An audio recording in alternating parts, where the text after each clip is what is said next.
ক্রমশই শক্তি বাড়াচ্ছে ঘূর্ণিঝড় মন্থা। শক্তি বাড়িয়ে ঘূর্ণিঝড় মন্থা তীব্র ঘূর্ণিঝড়ে পরিণত হচ্ছে।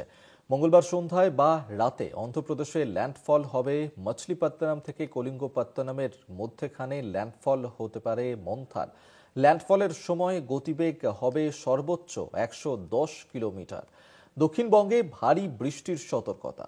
উত্তরবঙ্গে ভারী থেকে অতি ভারী বৃষ্টির সতর্কতা জারি করা হয়েছে মন্থা নিয়ে। ক্রমশই শক্তি বাড়িয়ে ঘূর্ণিঝড় মন্থা তীব্র ঘূর্ণিঝড়ে পরিণত হয়েছে এবং এই মন্থার ল্যান্ডফলের সময় তার গতিবেগ থাকবে ঘন্টায় 110 কিলোমিটার। আমরা এই নিয়ে আরো বিস্তারিত জানবো। আমাদের সঙ্গে এই মুহূর্তে টেলিফোনে রয়েছেন প্রতিনিধি শাশ্বতী রায়। শাশ্বতী, এখনো পর্যন্ত কি জানতে পারছো? আজকে ঘূর্ণিঝড় মন্থা তার ল্যান্ডফল হওয়ার কথা রয়েছে, কখন ল্যান্ডফল হবে এবং সেই সময় সর্বোচ্চ গতিবেগ কত থাকবে, মন্থার কি প্রভাব পড়বে?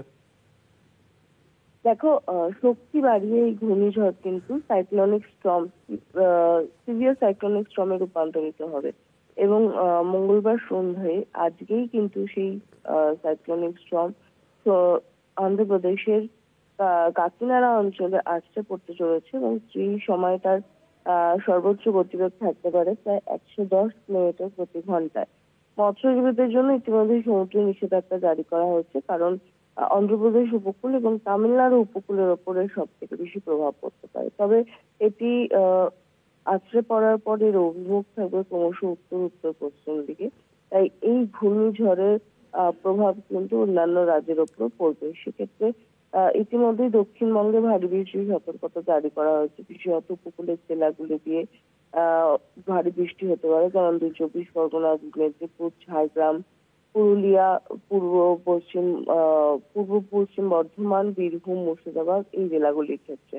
সেক্ষেত্রে 31 তারিখ পর্যন্ত দক্ষিণবঙ্গে ভারী বৃষ্টি কিন্তু জারি থাকবে। তবে উত্তরবঙ্গ বাদ যাচ্ছে না, কোথাও কোথাও ভারী থেকে অতি ভারী বৃষ্টির সতর্কতা জারি।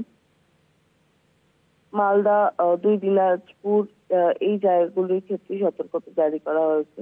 শহর কলকাতাতেও মেঘলা আকাশ, বৃষ্টির সম্ভাবনা রয়েছে এবং আজকে থেকে শুক্রবার পর্যন্ত কয়েক পশলা করে বৃষ্টি জারি থাকবে।